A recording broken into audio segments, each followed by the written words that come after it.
Welcome to the Gloves Are Off Overtime Edition. I'm Moses Boulder, and I'm pleased to be joined by these two fine gentlemen, Greg Buchanan. Hey, Moses. And Brendan Bosler. How you doing? You are the co-host for the morning show on Lloyd FM. Hey, happy to be here for the overtime segment. Perfect. I'll get things underway. We didn't get to the Los Angeles Kings and Anaheim Ducks, guys. And I wanted to talk about this. Now, you talk about how Jonathan Quick stole the series, or helped steal the series, against San Jose. Can he do the same down 3-2 in this one, have to win back-to-back games? I don't know. I don't want to bet him out. The only thing is the Kings, what really works against the Kings is how tight defensive they are, because they play such a defensive game, they don't have a lot of offense.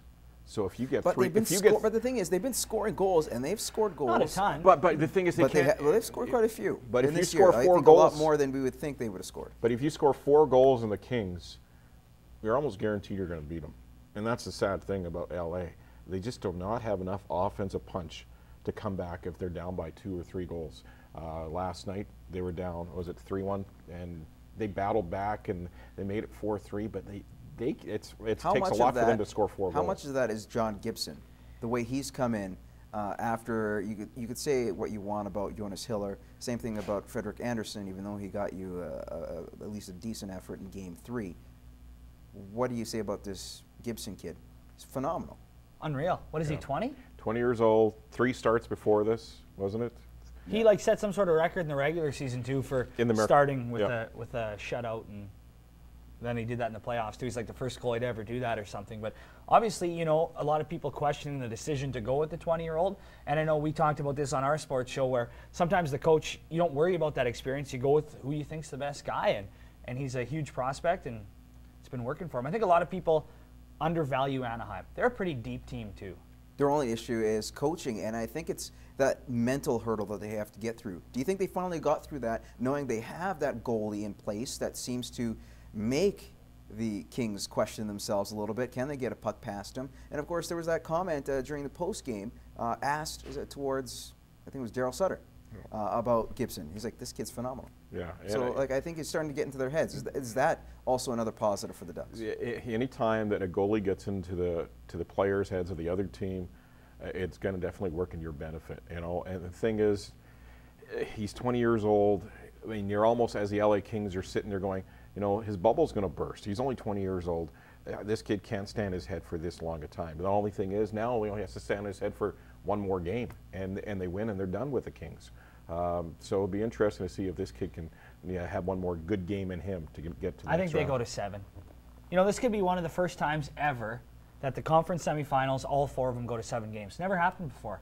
The 2 in the East already have gone to 7, and then this one, don't want to count LA out at home, and who knows what Minnesota could do. It would be cool if we see the first time ever 4 Game 7s in the second round. Okay, we'll get back to the topics. I know we talked about this on the show, about who would you rather have, Jason Spezza or Dion Phaneuf. But in all seriousness, it looks like both captains, if given the right price, more so I think Spezza than Phaneuf, that they will be shipped off to a team in the Western Conference. Now, if you're a Western Conference team, which fit would work best, Spezza or Phaneuf?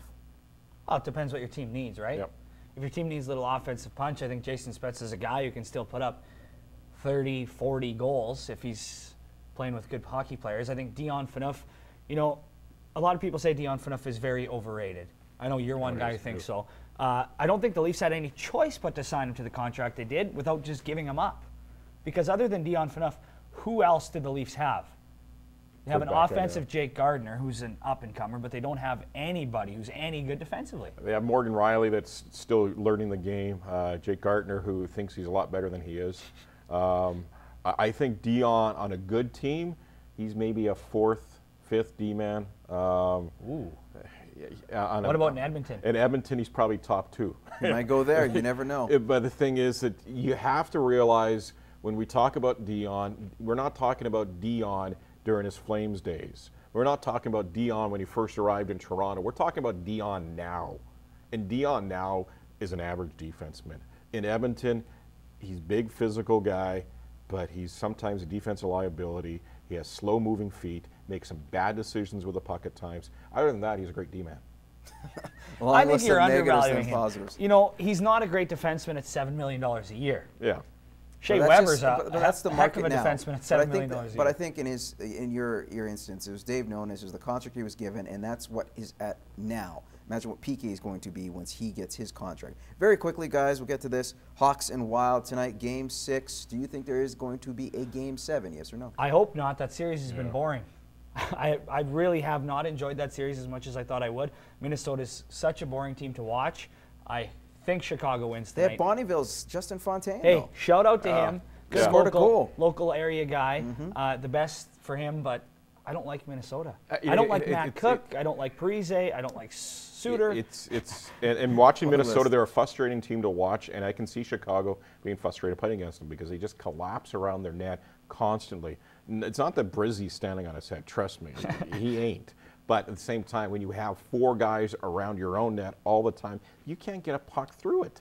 And they'll only put 1 guy in the D, so they're opening up the defense for shots from the point. But at the same time, they're collapsing so much around the net that you can't get anything Brizzy will through. stop the first one. He oftentimes won't stop the second. You know, he'll get that first save, but he'll let out that rebound that he'll let in. And that's why you need a great defenseman. I think that's been their success, like you guys say. All right, well, you guys have been successful on the overtime edition. Sadly, we've run out of time, but we thank you as well, the viewers, for tuning in to our show here. And the Gloves Are Off Overtime. You could also tune in to our regular show every Tuesday night, 7:30 on CATL. In the meantime, we will see you in 7 days.